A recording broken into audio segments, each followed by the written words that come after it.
Almost 6,800 people have submitted retirement claims in the month of August. They will be out of the government soon. About 15% of the federal workforce is eligible to retire today. Tammy Flanagan is Senior Benefits Director at the National Institute of Transition Planning. Tammy, thanks very much for coming on the program.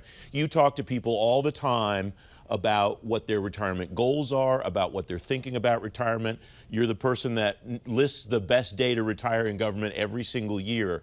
What's the tone been in the people that you talk to? What are they thinking as a result of COVID? Is that changing the way that people are thinking about when or how they want to retire?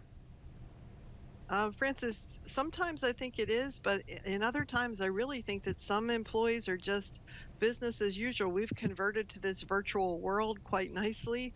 And just yesterday, I actually taught one of my first in-person classes, socially distanced, of course, and the class all had masks on, but I actually came out and taught a class. And I've been doing a ton of virtual training. So everything I had scheduled to teach in person this summer pretty much has switched over to webinars or whatever type of virtual world we live in, and people are still just as interested about planning their retirement. Some people are actually thinking of going sooner than later because they like the idea of not having to go and do that commute every day. They've gotten used to it now. So some people have said if they get called back into the office that they might just put their papers in because they don't want to get back into traffic again. Well, that's been the thing that I have wondered about throughout the entire course of this, Tammy, is that things that we didn't maybe think about. When we've talked about retirement, you and I and other people on this program and other venues in which I talk to people, we always focus on the job stuff. And it strikes me that what people sounds like are telling you is, I like my job fine, but it's the stuff that goes along with it that will be the biggest determiner as to what I do strategically when I go or how long I stay. Is that your sense too? Yeah, it often is the case because what I hear, whether it's pre-pandemic or during pandemic, is sometimes it's a change in leadership where I'm not sure I'm going to get along or I'm not going to like, the new regime that takes over. So that puts a lot of people into the retirement mode. In many cases, it's the money, of course, making sure that everything falls into place and I'm going to be able to replace enough of my pre-retirement income to be able to live comfortably. So it's the same types of concerns that people had before this all started to what they're having today.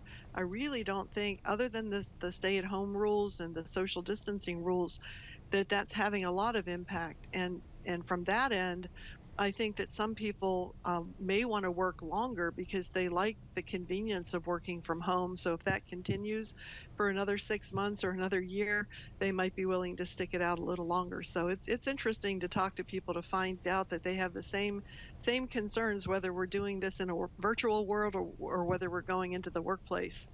You have your most recent column in Government Executive focuses on some of the alternatives that people try to convince federal employees and retirees to think about.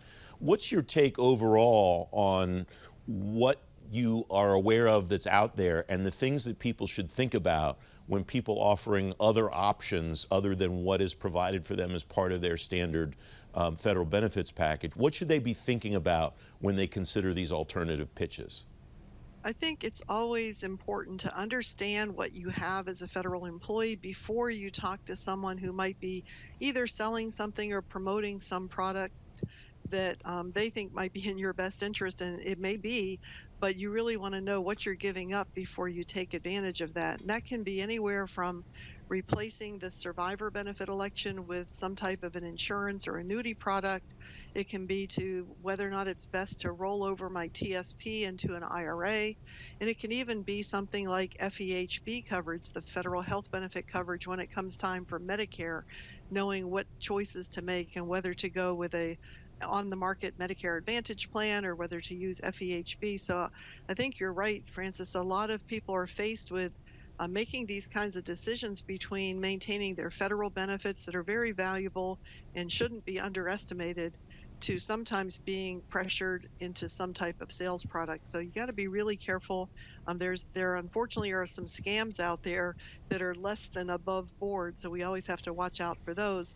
But even with legitimate decisions, sometimes it might make sense to buy insurance. Sometimes it might make sense to use a Medicare Advantage plan, but you really have to weigh out the pros and cons and understand both sides of it before you make an important decision like that. And the thing that I think people don't always remember when they get to those decision points, Tammy, is that every benefits expert who knows what's going on in the federal government and also knows what is going on and available in the private sector and doesn't have a vested interest in selling somebody something always says whatever the federal government offers you is the gold standard and is probably going to be better than 70, 80, 90% of what might be available in the private sector. Is that the experience that you've had too?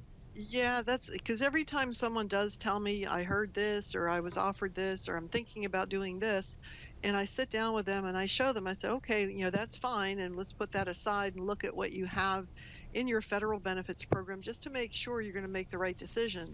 Once we lay out the facts about each benefit and the pros and the cons of each one, because some of the government choices you make will have some disadvantages. You take a survivor benefit and your spouse might die before you. So that's the nature of insurance.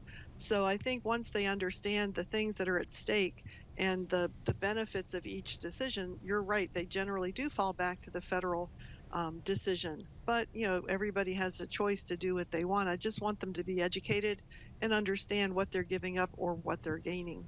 Tammy Flanagan, it's great to have you back. Thanks very much for coming on the program. Thank you, Francis, as always.